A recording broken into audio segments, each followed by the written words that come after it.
This is a yikes. This one, the pictures on this are yikes. Like academia is like a magnet for these people. The cringe level to this is so bad. When you see people gatekeeping a culture, people go after other people, to me, that's a red flag. Hi, I'm Danielle Romero, and thanks so much for being with me again on my channel, where I dive into hidden history, ancestry, genealogy, and what does it mean to be an American.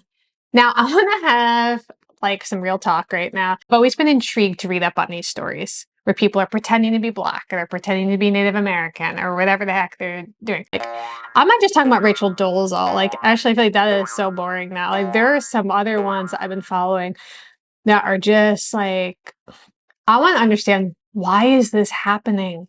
And why are there so many? And why are they usually white women?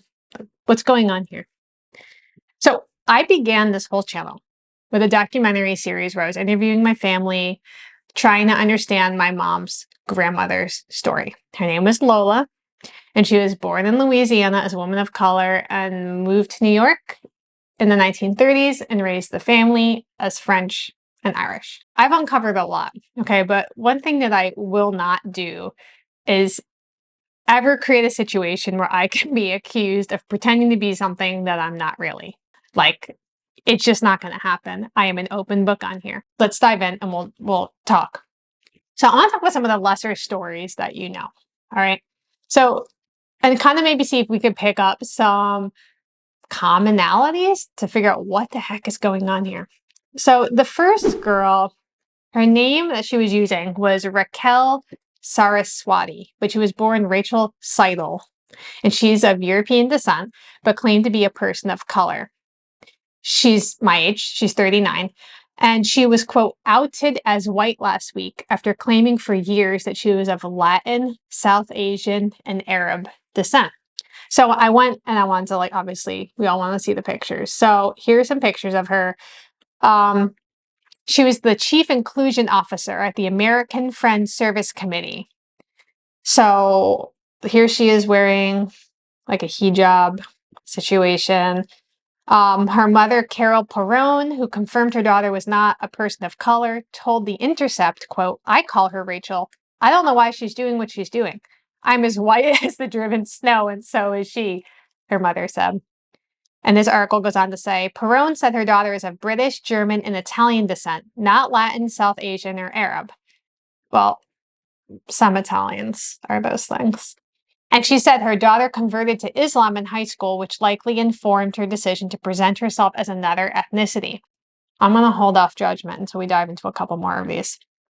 The next one is a woman named Kayla Claire. Let me know if you've heard of these girls and what you think about this as I'm diving in. She was a white woman. You know, I don't love that phrase because it's like, well, what's her ancestry? That doesn't tell me anything. But she claimed to be Native American in Two-Spirit in 2019. So I'm going to read a couple of those with you guys. This one's pretty wild. Was known as a Wisconsin activist, and she was accused of faking their indigenous identity. Now, the phrase that comes up a lot, if maybe let me know if you heard, it's pretendians, like pretend Indians, really like pretend Native Americans. Is that Kayla Claire doesn't look like she has any ties to any indigenous ancestor at all. What the heck was this person doing? She had a 2-year transformation, one article said, from a white woman to an indigenous Two-Spirit pretendian who made peers suspicious with her, quote, tanning booth complexion. So Kayla Claire identified themselves on Facebook as a white woman in July 2017, but by 2019, they publicly identified as a Native American Two-Spirit, a term used to describe a non-binary gender identity. The Claire went on to found a queer indigenous artist collective and resold real Native American crafts that she bought on Etsy. This is a yikes. This one, the pictures on this are yikes. Like, I can't believe this. Look at this. Okay. There was an associate professor of African studies, because of course, this is what always happens. Academia is like a magnet for these people. And this goes back to the question of, well, why would someone pretend to be a minority if really being white is the thing that gets you access and power, or whatever, all these things that we hear?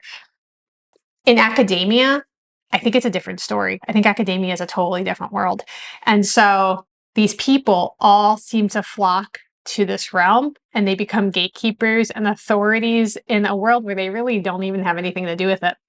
But I think this to me is like when you see people gatekeeping a culture, when you see people telling you this is how this is what you got to be, this is not who you are, and people go after other people, to me, that's a red flag. That's a red flag.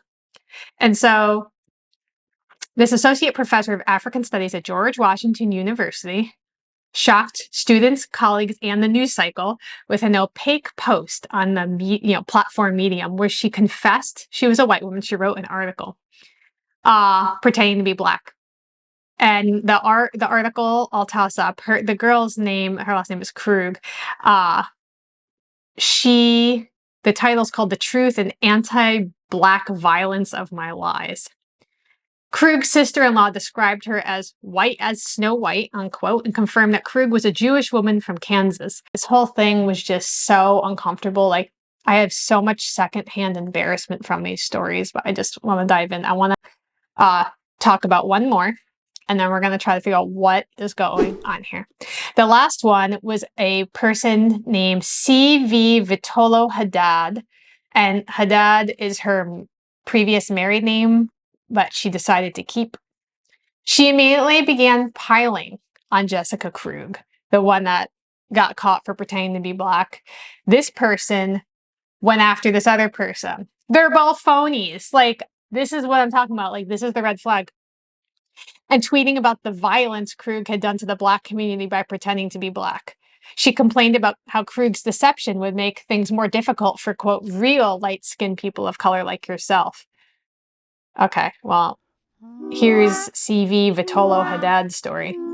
So here this person is. And they got caught.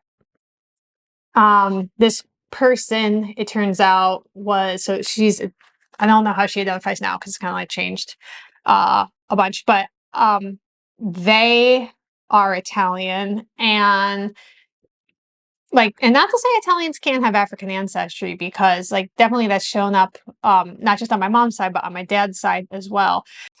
But I'm not gonna walk around trying to be a Black studies professor yelling at other people who are getting caught pretending to be Black. Like, do you see what I'm talking about? How insane this is? Munchausen syndrome.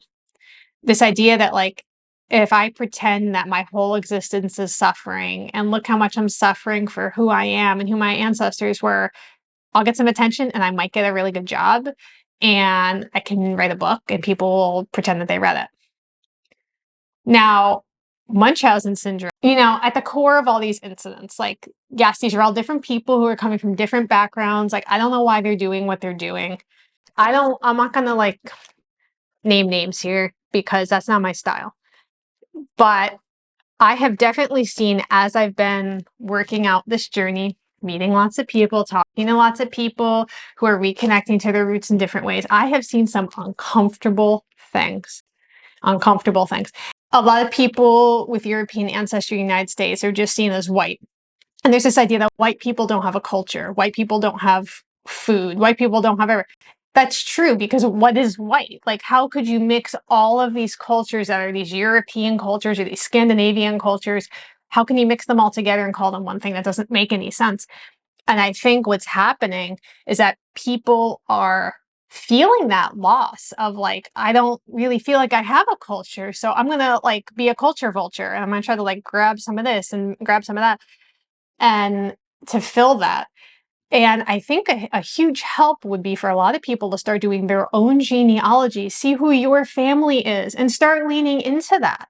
Whatever that is, like, everyone has a culture, everyone has ancestors and things that they can pull from and learn from.